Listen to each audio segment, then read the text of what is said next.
আসসালামু আলাইকুম ওয়া রাহমাতুল্লাহি ওয়া বারাকাতুহু। আজ এই সাগর অনেক মানুষের কর্মসংস্থানের ব্যবস্থা করলেও কিছু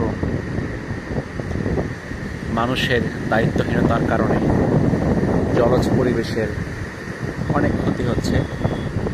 প্লাস্টিক, অপ্রয়োজনীয় বর্জ্য পদার্থ সাগরে ফেলার কারণে ময়লা আসে, যেগুলো বিভিন্ন প্রাণী খাদ্য মনে করে খেয়ে ফেলে, তারা মারা যায়। আমরা এখানে দেখাচ্ছি আপনাদের কত ময়লা এই সাগরের পানি থেকে আসছে। প্লাস্টিক সহ বিভিন্ন ময়লা আবর্জনা, এগুলো পরিবেশের জন্য অত্যন্ত ক্ষতিকর। বিশেষ করে জলজ ইকোসিস্টেম, এই যে পানির সাথে ধেয়ে আসছে ময়লাগুলো, এগুলো জলজ ইকোসিস্টেমকে ক্ষতিগ্রস্ত করে। এখানে বিভিন্ন প্লাস্টিকের সামগ্রী দেখা যাচ্ছে, কিছু গাছের ডালপালা, জুতা, শ্যাম্পুর খালি কন্টেনার, এগুলো পরিবেশের জন্য অত্যন্ত ক্ষতিকর। এগুলো হয়তো আমার মতো আপনার মতো কেউ এখানে ফেলেছিল, সাগরে ফেলেছিল, এগুলো ভেসে ভেসে এখানে এসেছে সাগর পাড়ে।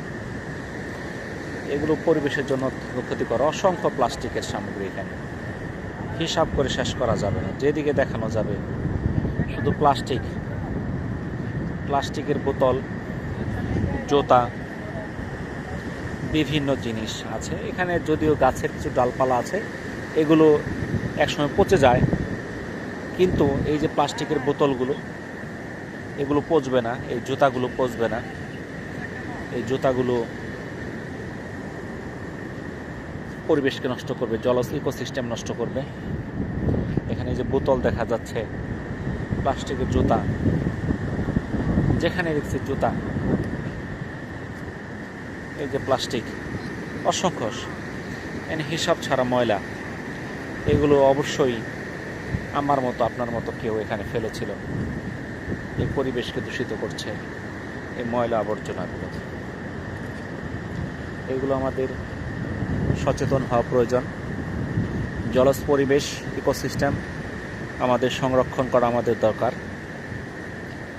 কারণ এগুলো ইকোসিস্টেম ক্ষতিগ্রস্ত হলে একসময় আমরা খাদ্যের ঘাটতিতে পড়ব। কারণ এই সাগর আমাদের অনেক খাদ্যের যোগান দেয়। আমিষ, বিশেষ করে আমিষের একটা উৎস সাগরের মাছ, যে মাছগুলো প্রচুর আয়োডিন সমৃদ্ধ, যেই মাছের পুষ্টি উপাদান চাষের যে মাছগুলো সেখানে পাওয়া যাবে না। তো আমরা এই সামুদ্রিক মাছগুলো, সামুদ্রিক প্রাণীগুলো, তাদের ইকোসিস্টেমকে নষ্টের জন্য আমরাই দায়ী। এই বর্জ্য পদার্থগুলো আমরা যদি সাগরে না ফেলি, তাহলে ইকোসিস্টেম আরও অনেক ভালো থাকবে। আল্লাহ তাআলা কত মানুষের কর্মসংস্থানের ব্যবস্থা করেছেন এই সাগর থেকে। এই সাম্পান, মাছ ধরার ট্রলার, জেলে, পর্যটক, সব মিলে এক বিশাল কর্মসংস্থানের উৎস এই সাগর। শুধু সাগর কর্মসংস্থান নয়, এখানে আছে বিশাল খাদ্যের ভাণ্ডার, প্রোটিনের উৎস, বিভিন্ন সামুদ্রিক মাছ।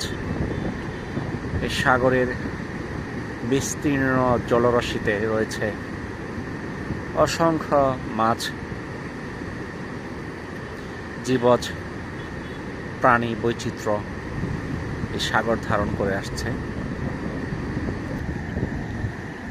তো আমরা সচেতনতামূলকভাবে এই বর্জ্যগুলো দেখাচ্ছি, যেন আমার আপনার কোনো কাজের দ্বারা সাগরে কোনো প্লাস্টিক বা ময়লা আবর্জনা না ফেলা হয়।